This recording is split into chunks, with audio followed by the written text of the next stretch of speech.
সজীব ওয়াজেদ জয়ের আইসিটি দপ্তরকে ব্যবহার করে লুটপাট এটা তো প্রকাশ হয়ে যাবে এবং ওইটাই কিন্তু আসিফ মাহমুদ বলছিল যে তারা একটু বোঝাচ্ছিল হাজার হাজার কোটি টাকা লুটপাট কিভাবে হয়েছিল সেইটা। এখানে আগুন লাগাটা স্বাভাবিক, এতদিন দেরি হয়েছে এইটাই অস্বাভাবিক, এইটাই অস্বাভাবিক। বা তথ্য প্রযুক্তি যে মন্ত্রণালয়, এই মন্ত্রণালয়ে কোনো পূর্ণমন্ত্রী ছিল না, আপনারা জানেন। এইটা শেখ হাসিনা নিজেই নিয়ন্ত্রণ করত আর তার ছেলেকে রাষ্ট্র উপদেষ্টা, এবং তাকে কোটি টাকা বেতন দেওয়া হতো, কিন্তু প্রচার করত সে নাকি অবৈতনিক। আজকে সচিবালয়ের এই দপ্তর পুড়ে যাওয়ার পিছনে যারা কারণ খুঁজে না পান তারা একটু বুঝে নেন যে এই দপ্তরে আগুন লাগাটাই যৌক্তিক কিনা। না, এই দপ্তরে আগুন লাগাটাই যৌক্তিক, আগুন লাগাটাই কথা।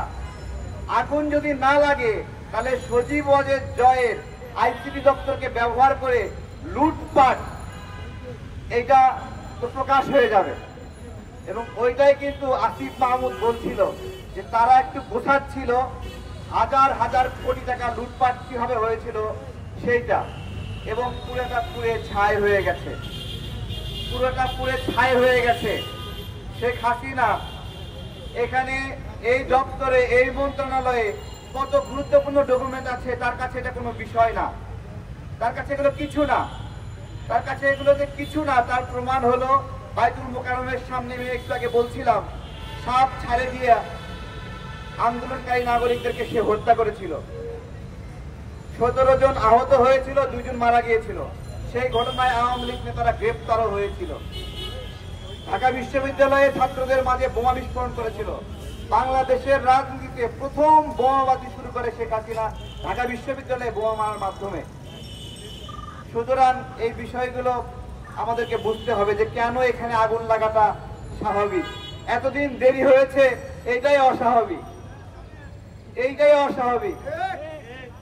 আমরা আজকে বলছি এই যে ধরেন আমাদের সীমান্ত দিয়ে মাদক ঢোকে, তাই না?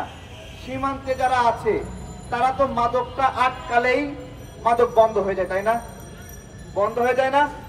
কিন্তু সেটা না আটকায়ে সারা দেশে চোর পুলিশ খেলে মাদক ব্যবসায়ীদের সঙ্গে, তাই না? ঠিক একইভাবে শেখ হাসিনা যখন গণ অভ্যুত্থানের সময় এখানে পালাচ্ছিল, তাকে ধরলেই তো খেলা শেষ, তাই না? কিন্তু খেলা শেষ করা হয় নাই। খেলা শেষ না কইরা তাকে পালায় দিয়া এই যে দেশের বিরুদ্ধে লাগাতার ভাবে ষড়যন্ত্র অব্যাহত আছে, তাকে ছাইরা দিয়া এখন আমরা চোর পুলিশ খেলতেছি।